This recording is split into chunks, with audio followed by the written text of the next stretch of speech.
9개의 꼬리. 작가 가리사니. 난 좁은 골목 구석에 몸을 웅크리고 있었다. 그림자가 주변을 뒤덮었다. 덩치 큰 몇 명이 내 주위를 담처럼 둘러싸았다. 하늘은 보이질 않았다. 장군이 엄지와 검지를 동그라미 모양으로 만들어 내 눈앞에 가까이 댔다. 낮은 목소리로 말했다. 내놔! 난 비 맞은 길고양이처럼 눈만 껌벅였다. 장군이 커다란 손으로 내 턱을 부여잡고 얼굴을 강제로 쳐들었다. 그의 눈과 내 눈이 마주쳤다. 죽음 닮은 눈동자에 내 얼굴이 비쳤다.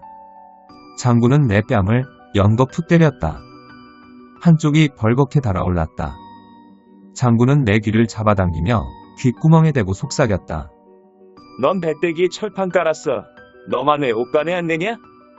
담배로 연기 도넛을 만들어 날리던 다른 놈이 늙은이 같은 목소리로 말했다.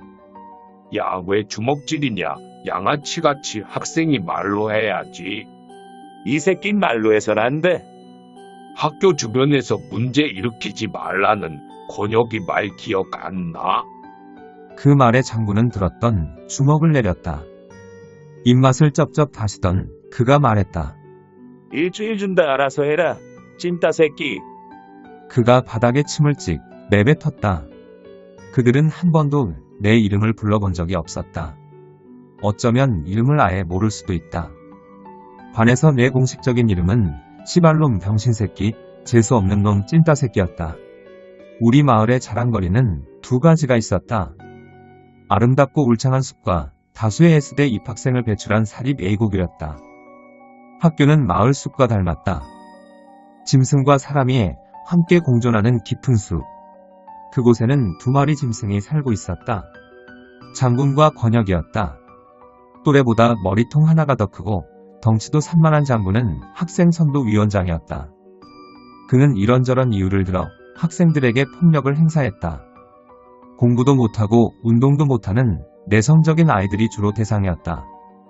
그들은 월말 상납금을 내야 할 때가 되면 장군의 호출과 함께 늘 옥상 위로 올라가야만 했다.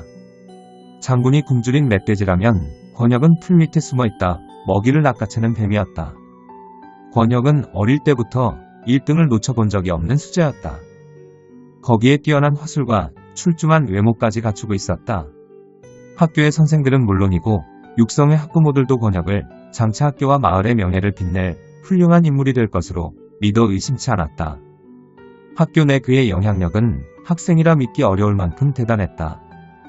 학교 행사 방과 후 활동, 동문회 심지어 수업 방식 같은 것도 권혁의 의견이 반영되었다.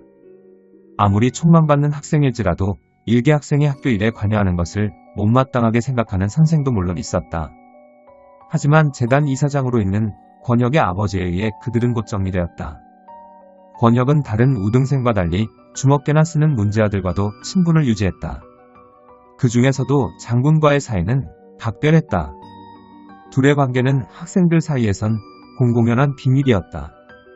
장군은 전에 다니던 학교에서 사고를 쳐 이곳으로 전학을 온 전력이 있었다. 장군의 부모는 어떻게든 고등학교 졸업장만큼은 받게 해달라고 간청했고 학교 측에 상당한 금액의 기부금도 냈다. 권혁은 장군을 무사히 졸업시키기 위한 일종의 후견인 역할을 했다. 겉으로는 공부를 도와주는 모범생이었지만 장군의 교내 갈취와 폭력을 적당히 눈감아주며 뒤로 상납을 받았다. 학생들은 권혁을 두려워했다.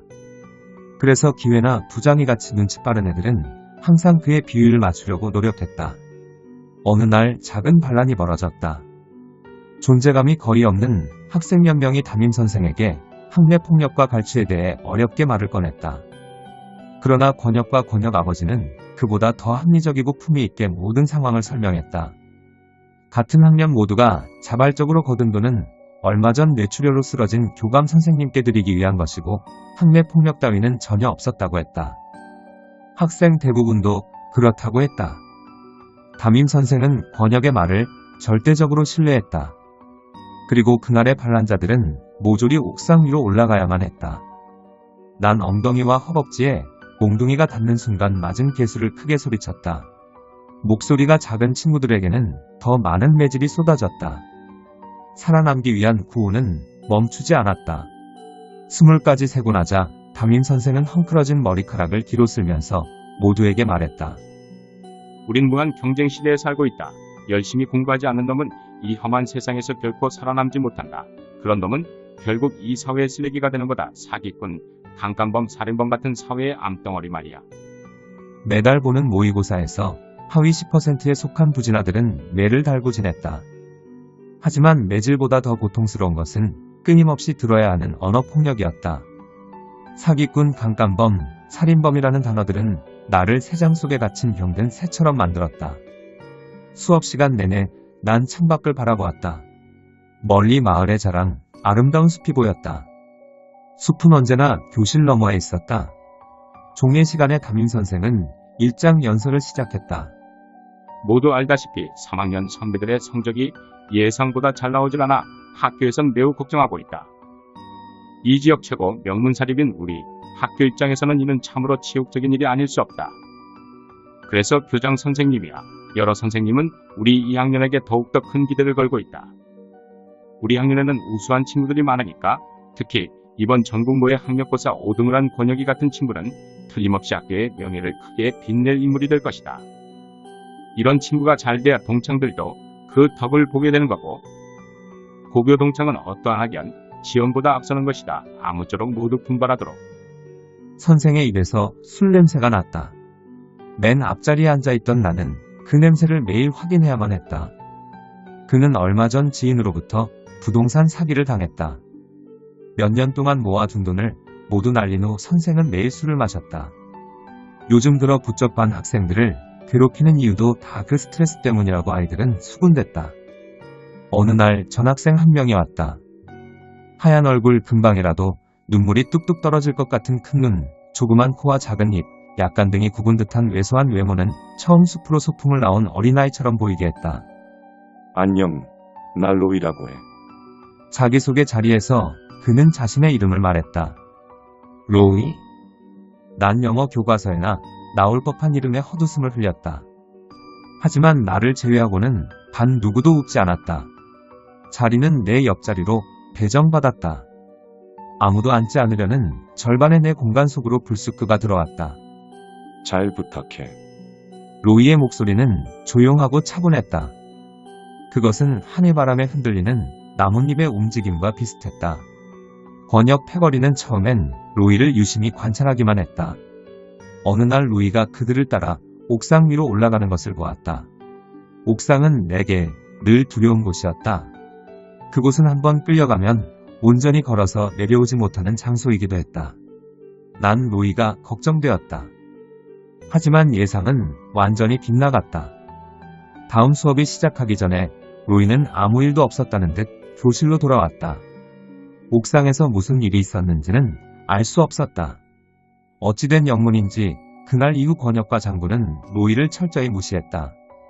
심지어 학급 누구도 로이에게 말을 걸지 않았다. 어쩌면 권혁의 지시에 따라 나 대신 새로운 찐따로 로이를 지목했을지도 모른다.